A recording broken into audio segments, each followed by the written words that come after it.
जय हिंद साथियों, स्वागत है हमारे YouTube channel smart study by Sujeet sir.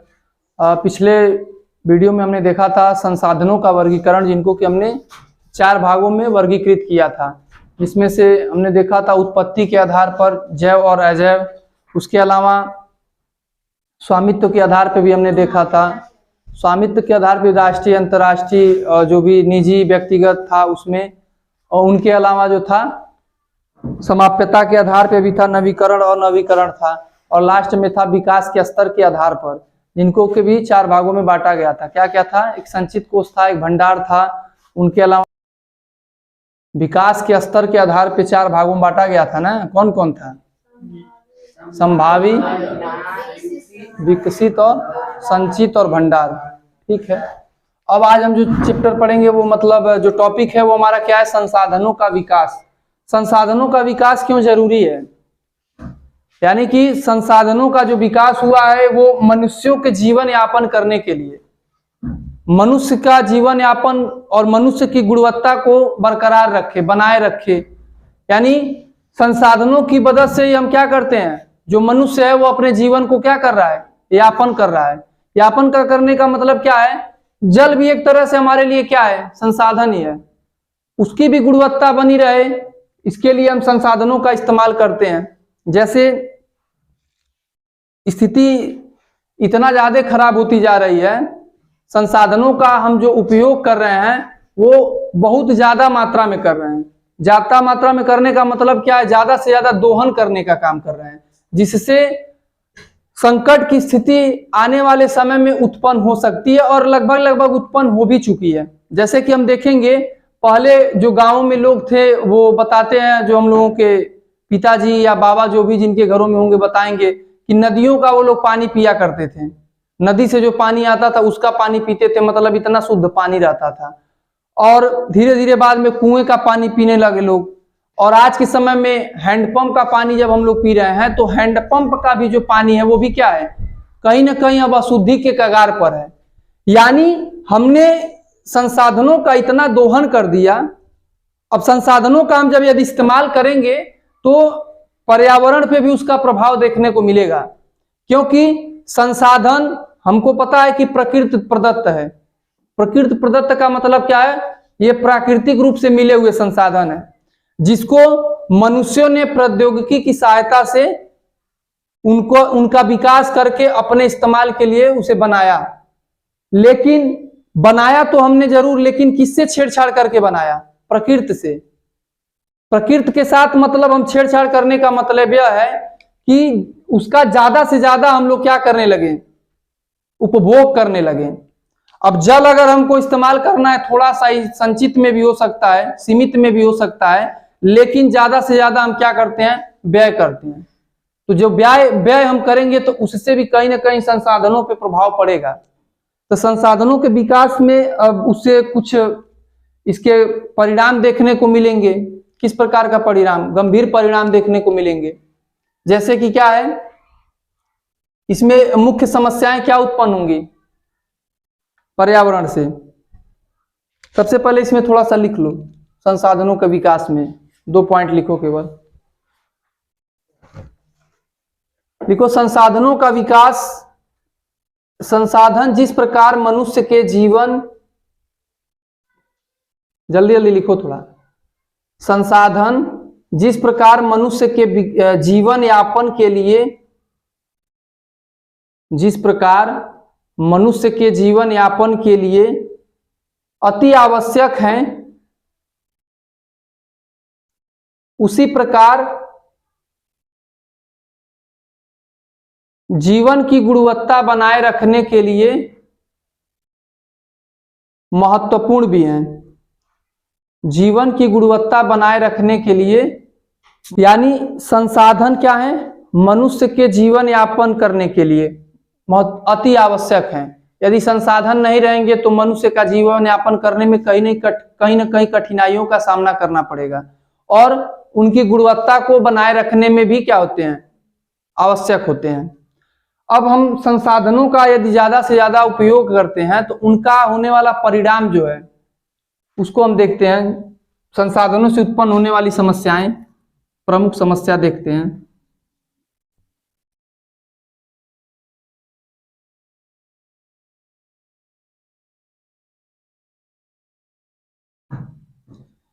प्रमुख समस्याएं क्या हो सकती हैं?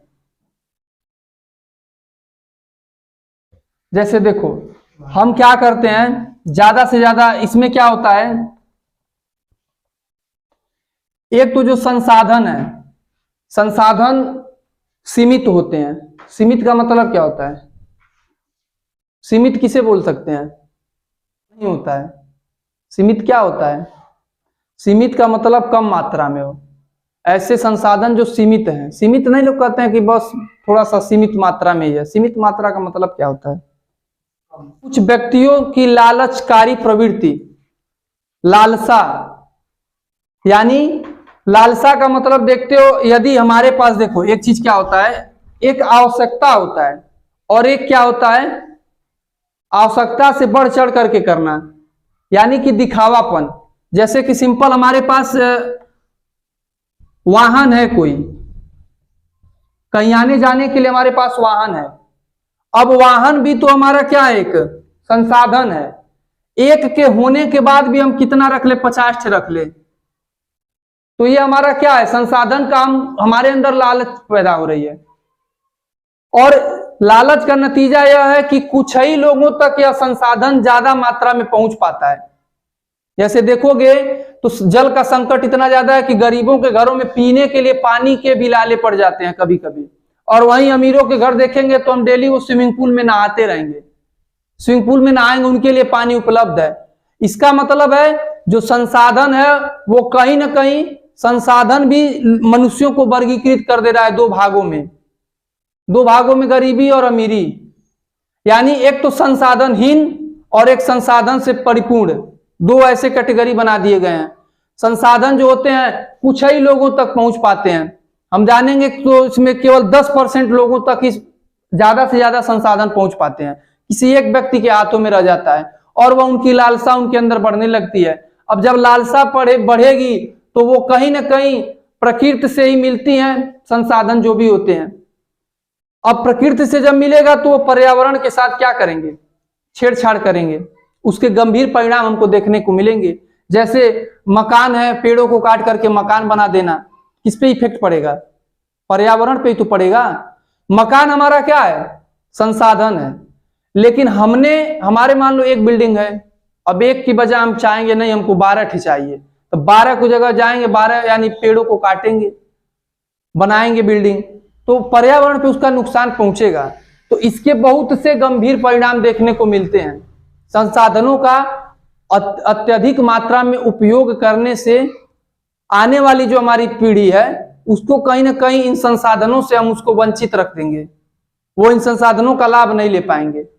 आज जैसे छोटी छोटी चीजें होती हैं, जल का जैसे हम प्रवाह बहुत ज्यादा करते हैं, आज हमको लगता है गांव में कि अरे हम बहुत सुखी हैं, जल हमारे पास है, लेकिन स्थिति ये देखो हमारे यहाँ कि जो बाटल का पानी पीने के लिए लोग मजबूर हो गए हैं। आरओ का पानी आता है, बाटल का पानी। एक समय था जो नदियों का पानी लोग पीते थे, कुएं का पानी लोग पीते थे। आज नलों का भी पानी, हैंडपंप का घर का जो पानी वो भी शुद्ध नहीं है। तो कहीं ना कहीं कारण क्या है, मनुष्य है। संसाधन बनाया तो मनुष्य ने, लेकिन पर्यावरण का ध्यान नहीं रखा कि इससे होने वाला जो परिणाम होगा वो हमारे पर्यावरण पे किस प्रकार पड़ेगा। ज्यादा से ज्यादा इनका उपयोग करने के, अति दोहन जिसको हम कह सकते हैं, अंधाधुन, अंधाधुन जानते हो ना, अंधाधुन मतलब संसाधनों का इस्तेमाल। यानी पेट्रोल अगर मिल जाए तो कह दो नहीं हम अकेले क्या करेंगे, पूरा खत्म कर देंगे, आज खत्म कर देंगे एक दिन में। और ये पेट्रोल और ईंधन जीवाश्म में सब सीमित संसाधन है, ये बहुत ज्यादा लंबे समय तक, इतना लंबा समय नहीं रहेगा कि खत्म नहीं कभी होगा। ये आने वाले समय में इसका अकाल पड़ने के लिए बहुत चीजें ऐसी हैं जो हम देख रहे हैं कि विलुप्ति के कगार पर खड़े हैं। बहुत से ऐसे पदार्थ भी हैं, बहुत से ऐसे संसाधन भी हैं, तो इससे इसके गंभीर परिणाम देखने को मिलेंगे। तो प्रमुख कुछ गंभीर परिणाम लिख लो। संसाधनों, भूमंडलीय तापन,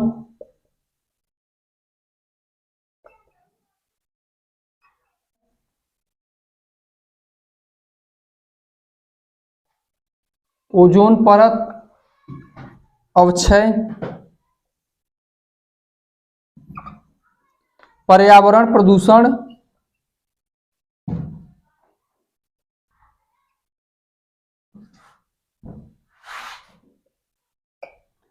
उसके अलावा भूमि निम्नीकरण,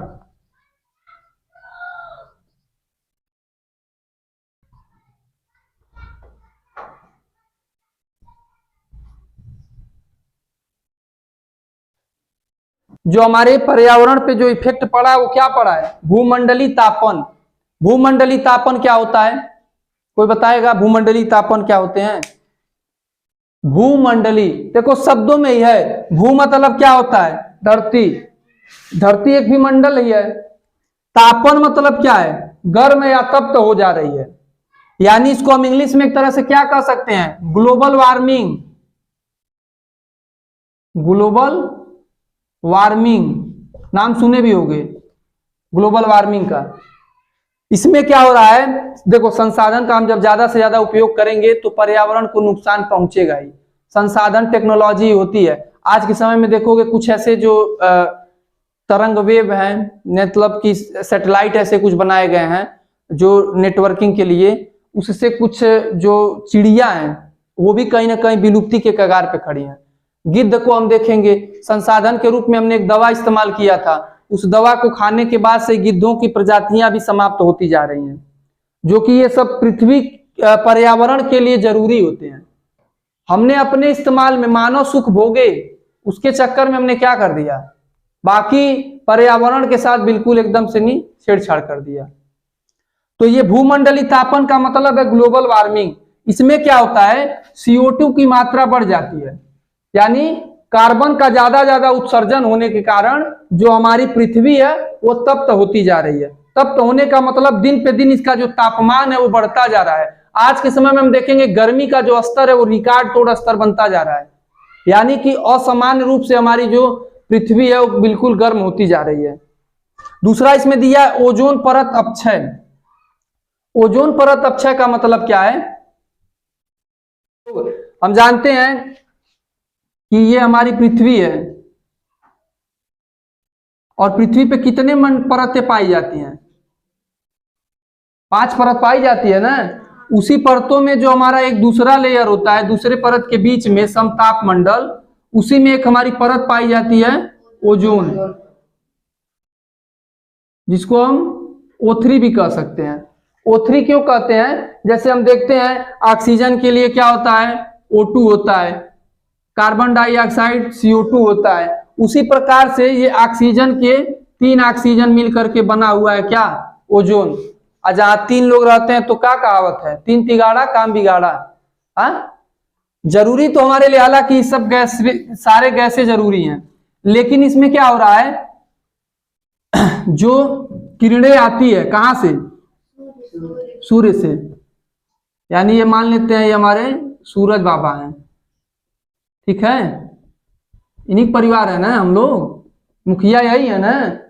तो ये जो क्या करते हैं, इसके पास किरण भेजते हैं, किरणें आती हैं कहां से? सूर्य से। तो सूर्य से जैसे ही किरणें आती है तो एक लेयर है, कौन? ओजोन। वो कहती है बाबा हम आने नहीं देंगे, हम क्या करेंगे? पृथ्वी की सुरक्षा करेंगे। तो वो क्या कहते हैं? अरे तुम झूठ में ही पृथ्वीवासियों के लिए परेशान हो। ये करते ही क्या है? अपने फायदे के लिए तो बस चलते हैं। फिर भी उसके बाद भी ये ओजोन क्या कहती है? नहीं, हम जब तक जीवित हैं तब तक क्या करेंगे? सुरक्षा करेंगे इस पृथ्वी वालों का। तो यहां से आती है एक किरण, कौन सी? UV, अल्ट्रावायलेट किरणें, जिसको हम क्या कहते हैं? पराबैंगनी किरणें। पराबैंगनी किरण यानी UV रे, UV रेज होती है, अल्ट्रावायलेट किरणें। ये हानिकारक होती हैं जो किरणें होती हैं। तो ये जो हमारा परत है, कौन सा परत? ओजोन परत। ये क्या करता है कि ये जो किरणें आती हैं हानिकारक, इनको यहीं पे टकरा करके पुनः इनको क्या करता है? अंतरिक्ष में वापस कर देता है, जिससे कि पृथ्वी पे क्या होता है? पहुंच नहीं पाता है। अब सुरक्षा कौन कर रहा है? हमारा बॉडीगार्ड कौन है? ओजोन परत है। तो सूर्य भी कह रहा है कि ठीक है, देखते हैं कब तक तुम सुरक्षा करते हो। ये मानव जाति किसी के नहीं हुए हैं तो तुम्हारा क्या होंगे? अब हम देखते हैं पर्यावरण में इतना मतलब दूषित पर्यावरण हो गया है कि ये जो सूर्य की किरणें हैं यहाँ अंटार्कटिका में, यहां हमको छिद्र देखने को मिला है। किसमें? ओजोन परत में। यानी कि अब ये जो किरणें हैं वो यहां पर क्या हो रही हैं? पहुंच जा रही हैं। और इन किरणों से पहुंचने से नुकसान जानते ही हो क्या? स्किन कैंसर, बहुत घातक बीमारी। अब उसके बाद से ये मनुष्यों की ही देन है, संसाधनों का अति उपयोग करने की ही देन है, प्रदूषण करने का ही देन है। और दूसरा कारण इसमें सबसे बड़ा होता है, एक गैस होती है CFC, क्लोरोफ्लोरोकार्बन। ये गैस जो होती है रेफ्रिजरेटर में होती है, फ्रिज हमारे घरों में लगा होता है ना, उसमें CFC गैस होती है, क्लोरोफ्लोरोकार्बन।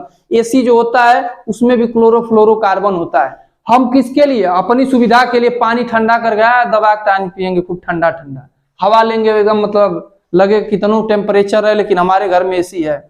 तो ये जो निकलती है गैस, ये गैस ही हमारे पर्यावरण को क्या कर रही है? दूषित कर रहे हैं। उस पर सबसे ज्यादा इफेक्ट किस पे जा रहा है? ओजोन परत पे जा रहा है, जिससे ओजोन में छिद्र देखने को मिले हैं। कहां? अंटार्कटिका में। लेकिन जैसे ही हमने देखा कोविड आया था, पूरी दुनिया में कोरोना का बहुत बड़ा असर था, उस समय लॉकडाउन था। लॉकडाउन में हमने देखा कि लोग घरों से बाहर तो निकल नहीं रहे थे, वाहनों का प्रयोग कर नहीं रहे थे, ये चिमनी मतलब जितने भी ये सब कारखाने और खाने सब बंद थे। तो ये जो छिद्र हुआ था वो धीरे धीरे कुछ क्या हो गया? कम हो गया। इसका मतलब है कि पर्यावरण को अगर हम शुद्ध रखेंगे, पर्यावरण को दूषित होने से यदि हम बचाएंगे तो क्या होगा? ये हमारा जो मतलब ओजोन लेयर है वो छिद्र उसमें नहीं होगा। समझ में आया? और ओजोन की मोटाई किसमें मापते हैं? डाप्सन में। डाप्सन इसकी एक होती है इकाई, उसमें हम ओजोन परत की क्या मापते हैं? मोटाई।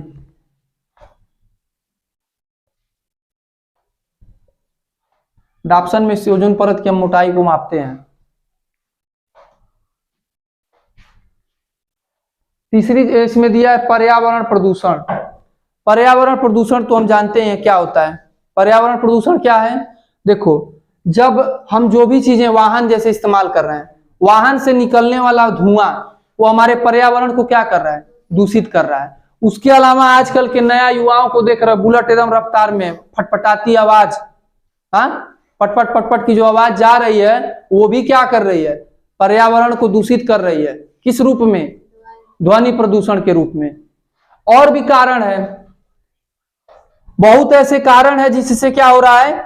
हमारा पर्यावरण दूषित हो रहा है। हम जैसे कुछ खाते हैं, कचरा उठा करके नदी में चाहे नाले में चाहे कहीं मतलब जमीन पे फेंक देते हैं, यानी उसको समाप्त नहीं करते हैं। उसका नतीजा यह देखने को मिलता है कि नदियां भी, जल भी, तालाब भी, वो भी सब हमारे क्या होते जा रहे हैं? दूषित होते जा रहे हैं। तो स्वच्छ पानी रहेगा कहां से? नहीं रहेगा। भूमि निम्नीकरण क्या होता है?